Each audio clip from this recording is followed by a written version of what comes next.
full English breakfast. Time, the present.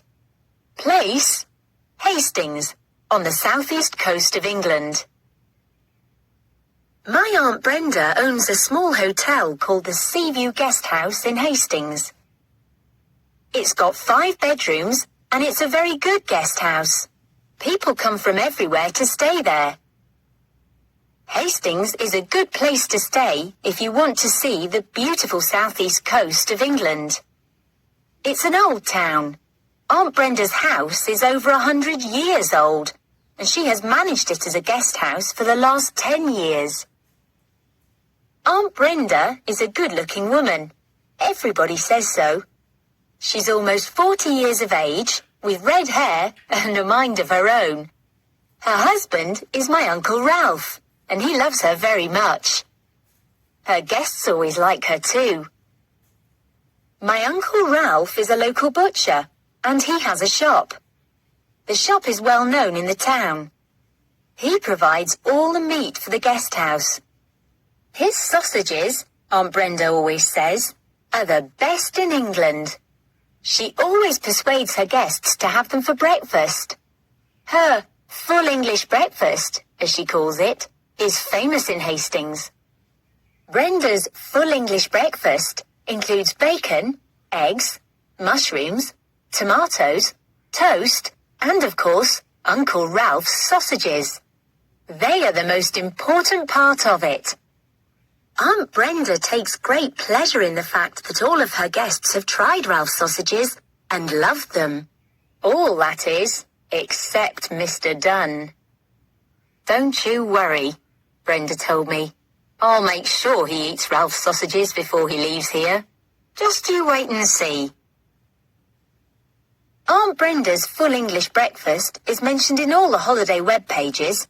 It's the reason why most people stay at the guest house.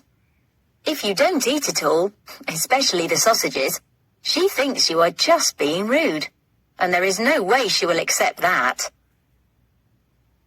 She always likes to hear her guests say how much they enjoy the sausages. In fact, she expects them to say it.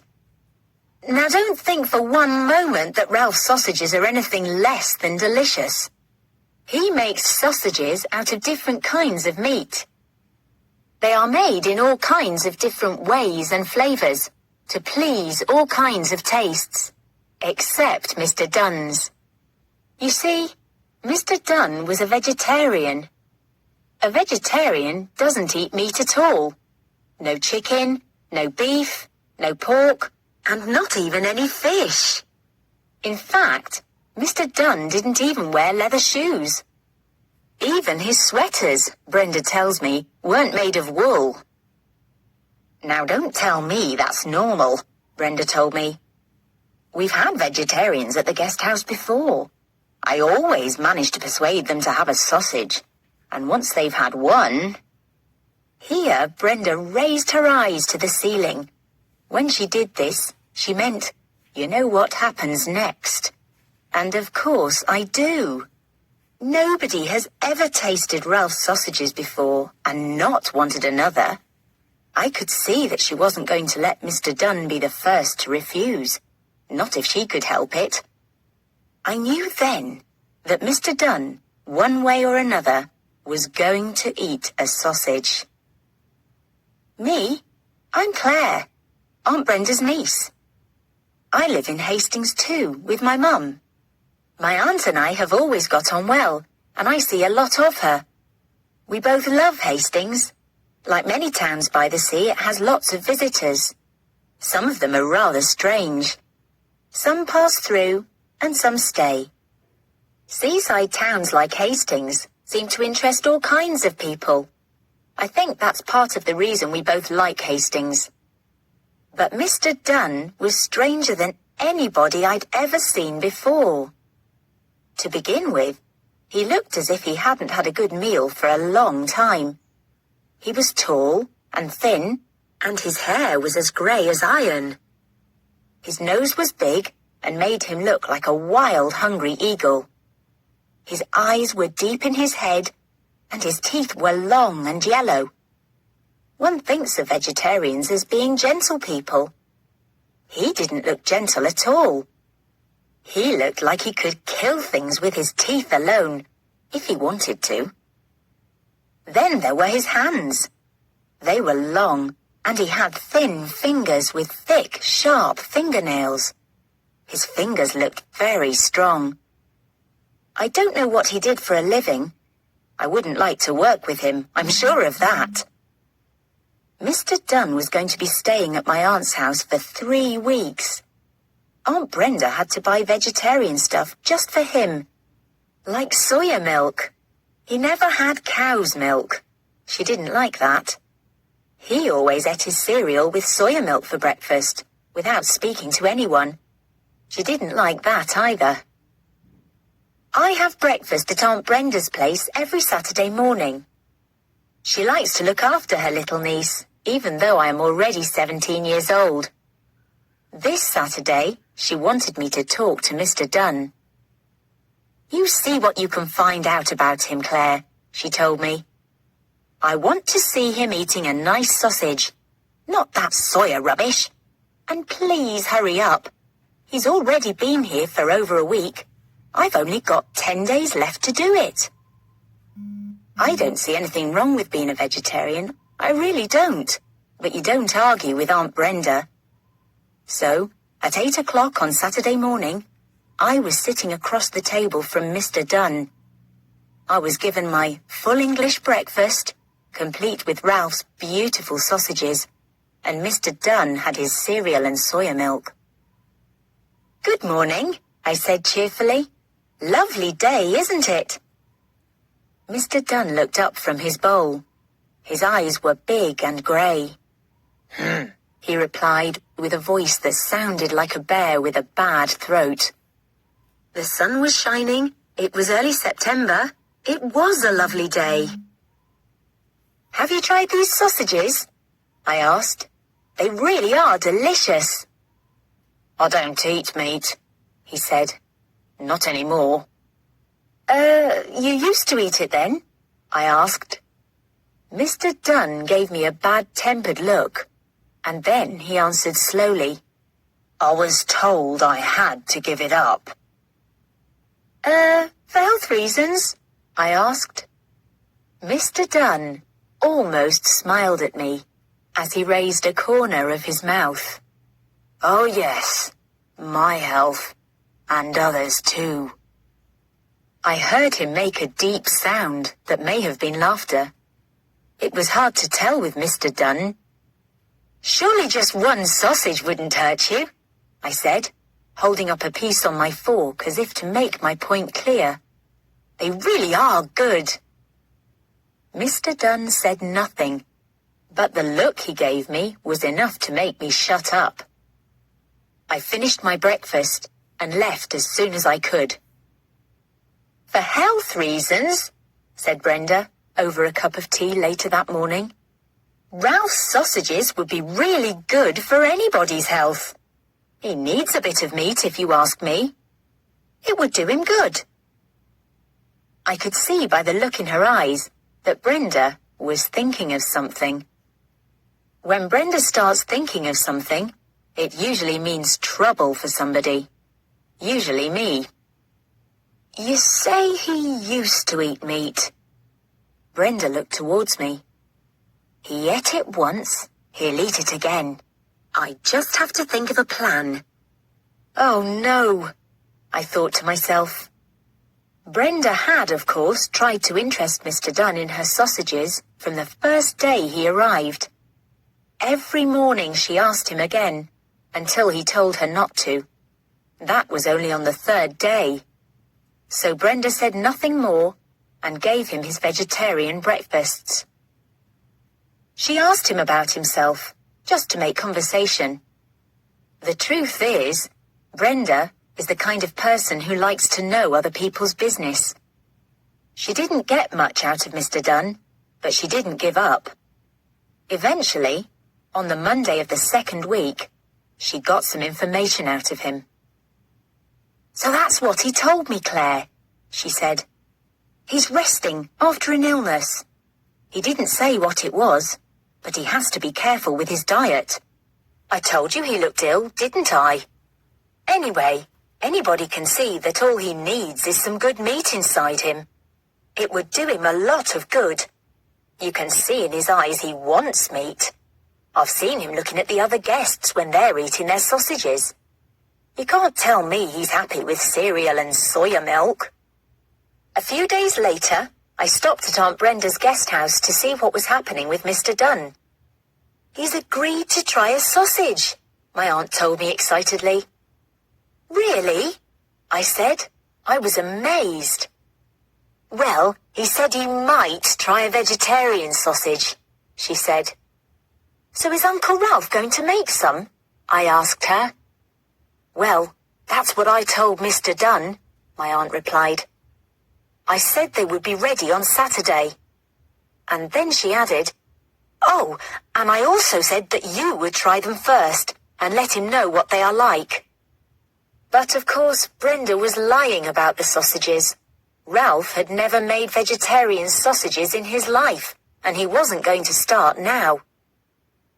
Is this a good idea? I said to my aunt slowly. They're not going to be vegetarian sausages at all. They'll be meat sausages, just like all the others. You're telling lies to Mr. Dunn, Aunt Brenda. Ah, but he won't know, said Brenda, looking me in the eye. Not if nobody tells him. But why do you care so much? I asked. It's only a sausage. I already knew the answer. To Brenda, her full English breakfast was what she was known for. It just wasn't a full English breakfast without Ralph's sausages. And nobody had ever turned down the famous sausages. To turn down Brenda's sausages was to turn her down, and she didn't like that at all. I knew then that Mr. Dunn didn't have a chance. The next Saturday, I arrived early at my aunt's guest house. I knew what to do. I sat opposite Mr. Dunn during breakfast, so that he could see the beach through the window. Brenda's guest house was also famous for its views of the sea. She thought the sea air helped her guests to enjoy their food more. There was a street between the guest house and the beach, and the windows were very big, so that people passing by could see everybody enjoying their food. It was good for business. Mr. Dunn looked even more bad-tempered than usual. He seemed to have a cold because he sneezed a lot. Anyway, soon my aunt came out with my breakfast. It had bacon, egg, mushrooms, tomatoes, toast, and Uncle Ralph's vegetarian sausages. All cooked perfectly. Of course, the sausages were meat sausages as usual, but I didn't tell him that. I started eating my breakfast hungrily. They really are so delicious, I said, chewing one of my sausages with a smile. Mr. Dunn looked up. Was he showing some interest at last? Amazing, I said. So tasty. And are they completely vegetarian? He asked. Brenda says they are all soya and herbs, but they taste just like the best sausages ever. No meat at all, she says. Nobody could ever tell the difference. Would you like to try one? That's when he finally agreed to try one. Brenda brought in just one meat sausage on a plate. It was beautifully cooked, all golden brown, and it smelled wonderful to me. I'm not sure Mr. Dunn could smell it properly with his cold, but he certainly looked at it with hungry eyes. We watched as Mr. Dunn cut a small piece and put it on his fork. He put it to his nose and tried to smell it. He closed his eyes and put it into his mouth. He chewed it for a few seconds and smiled. Brenda smiled at me. It had worked. Mr. Dunn liked them. Suddenly, Mr. Dunn made a horrible sound like an animal. He stood up and held his throat tightly. We watched as he seemed to grow in front of us. One moment he was Mr. Dunn. The next moment he was bigger, greyer, and hairier. His ears grew, and his face got longer. He cried out, just like a wolf, and jumped up from his chair. Then he jumped across the table and straight through the window.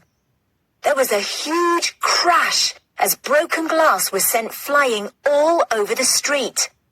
He landed outside and looked around like a frightened animal. He went down onto his hands, if they were still hands, and ran straight into the road and the busy morning traffic. We couldn't see him. We heard a crash, and I heard some people scream. A bus stopped suddenly. When we went outside, we expected to see Mr. Dunn lying in front of the bus. We saw the driver standing in the road. "Where did that thing come from?" he asked. "I mean, just look at the size of it." "He is a man staying at my aunt's guest house," I told the driver without looking. "He came out of there. His name is—" "Man? What are you talking about?" said the driver. "Just take a look at it." Aunt Brenda and I looked. There, lying dead on the ground, was the body of a huge grey dog. Its mouth was open, and it had long, yellow teeth. Its feet, or rather paws, were huge, with thick, sharp claws. It was bigger than any dog I'd ever seen in my life. "That's a wolf!" somebody shouted. They were right. It was a wolf. But what was a wolf doing on a busy road in Hastings? We never saw Mr. Dunn again. Nobody knew anything about him. We never found out who he really was, or indeed what he really was. Aunt Brenda still manages her guest house and cooks her full English breakfast, but she doesn't mind if her guests want cereal instead of sausages now. In fact, I think she prefers it.